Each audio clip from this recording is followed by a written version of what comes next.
This plastic just pops off if you just pry it out. Just like pops off like this, and has a bunch of clips all around. Just pop them out. Like you see, there's some clips in there. They just pop up if you like lift this up. So to be easier to remove this plastic, there's a little cover here. You just remove it, so you can remove the shifter.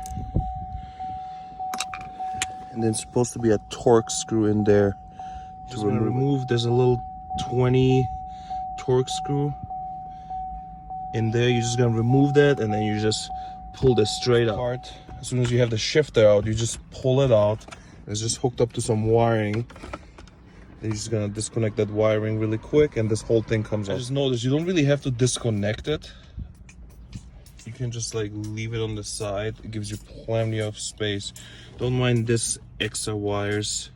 You're not gonna have this. That's for my exhaust flamethrower. You remove those 4 screws to remove this part. Those 4 screws out.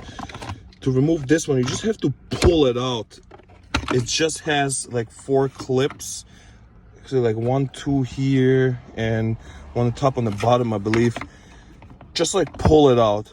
You're not gonna break nothing, but be careful, there's like a little wire attached to it. To remove that little wire, just twist it towards the left and take it out. That's actually like a little light bulb that's supposed to illuminate this here. So now to remove this part here, we have to go underneath the car and remove the 4 bolts that are here, and another bolt that's holding the shifter. Next step is you go underneath the car.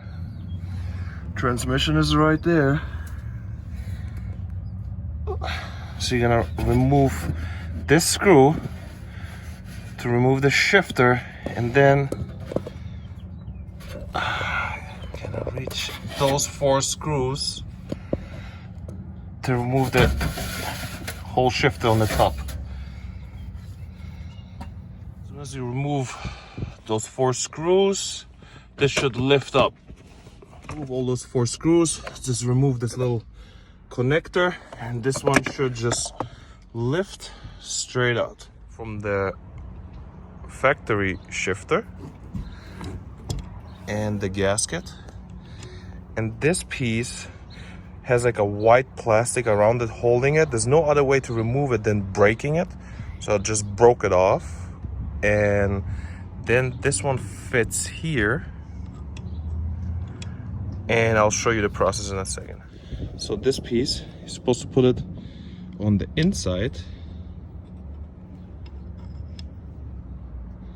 like that. Piece, you're supposed to put it on the inside, and then you put the 3 washers, and then you put one or both of those lockers to lock it up.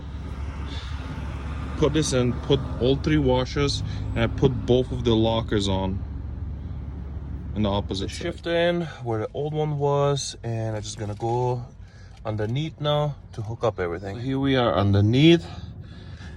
I just put that little rod back in. Everything fits good. So now the rod actually has a little mark where it was previously. So I'll just put the screw back in where it was before. Hopefully it's gonna be good. So all the hardware is mostly installed. So now to do the wiring part, we have to remove that top of the steering column. So underneath we have 4 screws to remove. The wiring part was not really hard. So this connector here, you have to take it out and then just cut off the purple wire and connect it to the wire that's comes with a kit.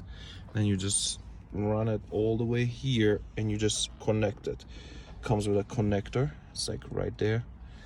What I tried to do, I tried to keep my paddle shifter, so I just spliced into the wire, but it didn't work. So you actually have to cut it off, so your paddle shifter would not work anymore. So here's the finished product. What I did, I just put all the plastic back together, and all of this stuff was really simple. Just bolted it back on, put this plastic back, and there we go.